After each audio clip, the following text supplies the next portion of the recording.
if we're going to talk about the spiritual principles, declaration of principles, you'll notice that in there is absolutely no reference to evil.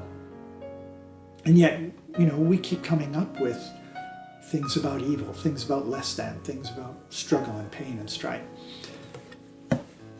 One of the most important issues, and one of the single largest things to swallow in New Thought is oneness.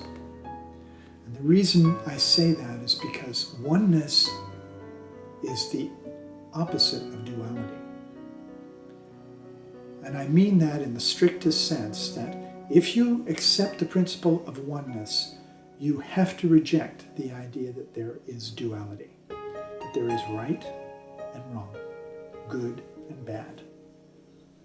And that's a really hard one.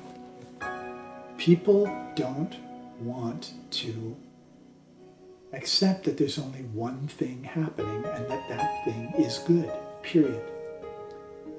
Because then we need to make room in our lives, we need to make room in our heads and in our hearts for Robert Pickton, for Osama bin Laden, for, we have to make room in our hearts and an explanation somehow for Judas.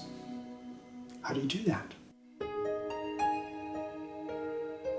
Why are we so fascinated with babies? We look at babies and we are absolutely mesmerized by them. Why? Because they are in touch with the infinite.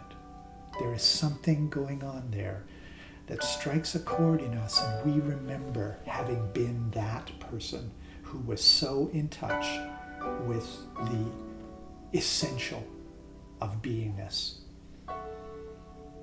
We also get that feeling sometimes in wise elders. We see and I say wise elders, intentionally. And we see them and we know that intrinsically they are in touch with something that is very real. Those people in our world who are doing those things that we would term bad or evil are actually using less of God than what is available to them. And that's a human problem. That's not a God problem.